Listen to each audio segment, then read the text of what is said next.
সকাল সকাল দরজার তালা খুলে ঘরে ঢুকেছে রোকেয়া। আসলে দেখতে এসেছিল ইরু এখনো বেঁচে আছে কিনা। ইরু তখন রাতে ইলাম রেখে যাওয়া পাউরুটিটা খেয়ে তাই শুয়েছে। তার পূর্ণ বিশ্বাস ইলাম আবারও সুযোগ পেলে তার জন্য খাবার নিয়ে আসবে।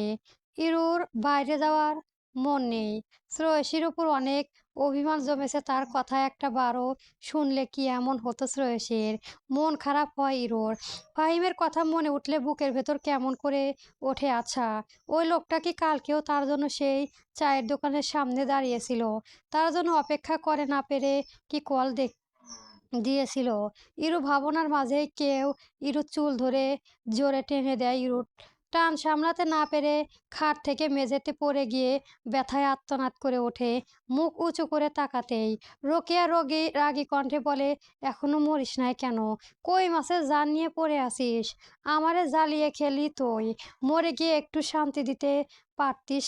দেখলি তোর কত লাভ, শখ তোর আশা করে আটকে রেখে গেছিস সকাল সকাল। নিষাদ করলি কে? অমানুষের বাচ্চা। কড়া গলায় কিছু গালি মিশ্রিত কথাগুলো বলে ঘর থেকে চলে যায় রোকেয়া। ইরু ভীষণ খারাপ লাগে সকাল সকাল এমন বিশ্রী কথা শুনে, আবার ভালোও লাগে। নিশ্চয় ইলাম আপু তার মাকে খুলে দিতে বলেছে, প্রতিবারই এমন হয়। ইরম জানে এখন বাইরে গিয়ে কোনো ভুল করলে তার পিঠে মার পড়বে, কারণ ইরাম আপু দরজা খুলে দিতে বলেছে, এটাই নিত্য ব্যাপার। ইরু উঠতে চায়, চুলের ভীষণ ব্যথা। কাল ওষুধ খাওয়া জমে জ্বর কমে গেছে ইরুর। ইরুর মাঝে মাঝে নিয়ে মৃত্যুর কামনা করে। ইরা সাহসী হাতে তাহলে করে সুসাইড করত। তবে ইরু খুব ভীত, ভয় পায় সব কিছুই সে। ইরু ঘর থেকে বের হয়, জানে এখন ঘর থেকে বের না হলেও তার মা এসে তার গায়ে হাত তুলবে। রানী হয়েছিস, তোর ঘরে এসে খাবার দিয়ে যাব চাকর আমি। তারপর ইরুকে আবার মারের সাথে সারাদিন আবারও না খেয়ে রাখবে। তাই ইরু আর ভুল করতে চায় না।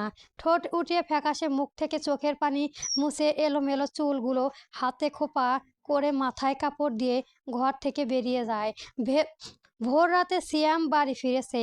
কাল অনেক রাত পর্যন্ত তোহা গ্রুপে গল্প করেছে। কথাটা লজ্জা হলেও এর জন্য কখনোই খোঁটা শুনতে হয়নি তোহার।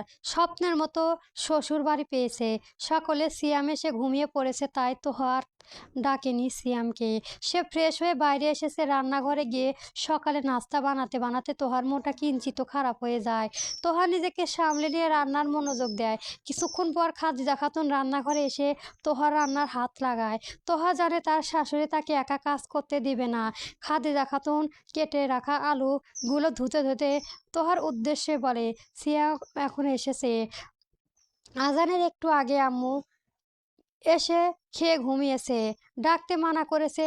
আচ্ছা ডাক দরকার নেই, তুমি একটু গিয়ে শ্রেয়সীকে ডেকে তোলো। আচ্ছা তোহা আর দেরি করে না, হাত ধুয়ে মুছে রান্নাঘর থেকে বেরিয়ে যায় শ্রেয়সী ঘরের উদ্দেশ্য।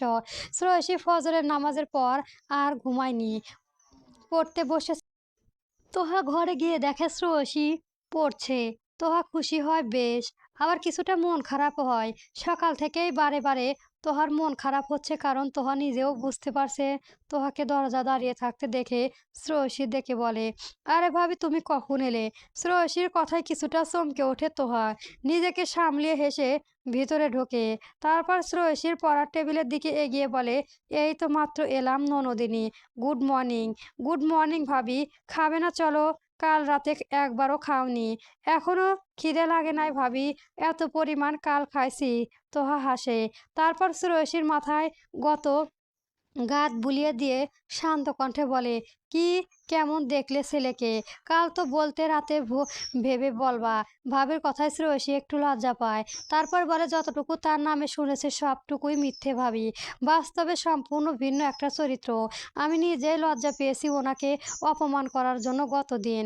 সত্যি সে খুবই ভালো মানুষ, আর তার বলা কথাগুলো আসলেই বাস্তবসম্মত। প্রতিটা ডিফেক্সের মানুষের মূল লক্ষ্য দেশকে রক্ষা করা, তাই সেও নিজের কাজে করেছে, আর আমরা ভুল বুঝেছি। শ্রেয়সীর কথায় তোহা একটু স্বস্তি পায়। তারপর কিছু একটা মনে হতেই মনে মনে বলে, আসলে আমাদের চাকরি জীবনটাই এমন, যেখানে আপন ভালোবাসার মানুষগুলোকে ত্যাগ করতে হয় দেশের জন্য। তোহাকে অন্য মানুষকে হয়ে কিছু ভাবতে দেখে শ্রেয়সী বলে, কি ভাবছো ভাবি? কি শোনা ননদিনী, আসলে তোমার বিয়ের পর তোমাকে ছাড়া থাকতে হবে তাই খারাপ লাগছে। তোহার কথা ঘুরিয়ে কথাটা বলতে শ্রেয়সী মন খারাপ হয়। পরিবার ছেড়ে অন্য বাড়িতে থাকা কি ভালো লাগে? শ্রেয়সীর মন খারাপ করতে দেখে তোহা বলে, নন্দাই কি বলে নাই আর একটু ঘুরাবে তোমাকে, নাকি আমি বলে দেব যে আমার ননদনীর সাথে একটু প্রেম করো বিয়ের আগেই? তোহার কথা শ্রেয়সী ভীষণ লজ্জা পায়। তারপর বলে, কি যে বলো না ভাবি, কাল আবার দেখা করবে, কি একটা কাজ আছে। ওনার ফ্রেন্ড মানে ওই যে বলেছিলাম না ইরুকে পছন্দ করে, লায়ার লয়ার, ওনার নাম ফাহিম, ওনাকে নিয়ে আসবে সম্ভবত। তোমাকে বাড়িতে ম্যানেজ করতে বলেছে।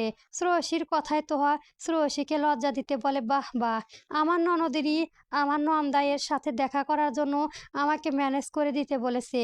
কি বাত হে, যাওয়া লাগবে না।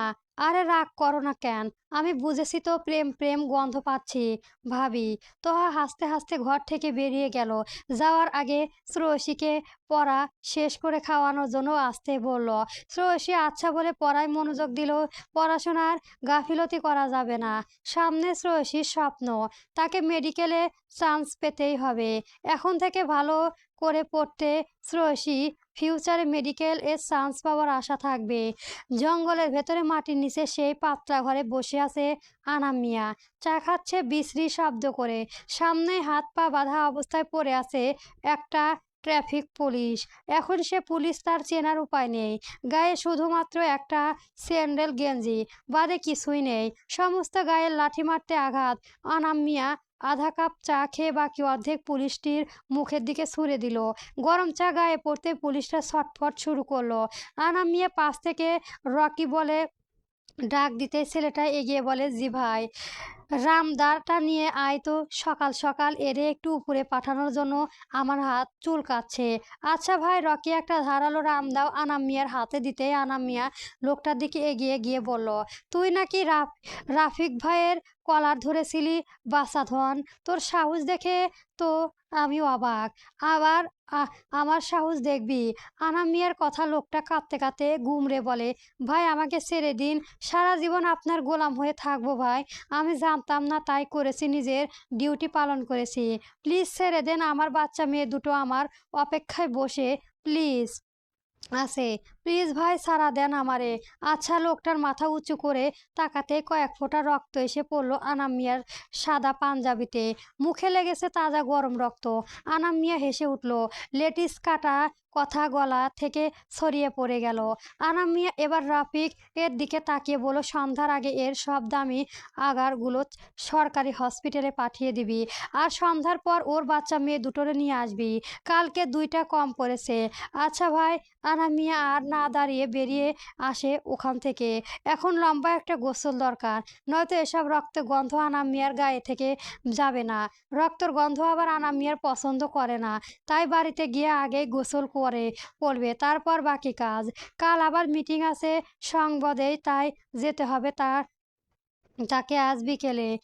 মেহেরজ তুহিনের সাথে কথা বলে বুঝতে পেরেছে কাহিনী কি, তবে কোনো প্রমাণ হচ্ছে না বলে চুপচাপ বসে আছে। ধোঁয়াশা হিসেবে প্রমাণ ছিল সব শেষ, গুপ্তচরগুলো নিখোঁজ।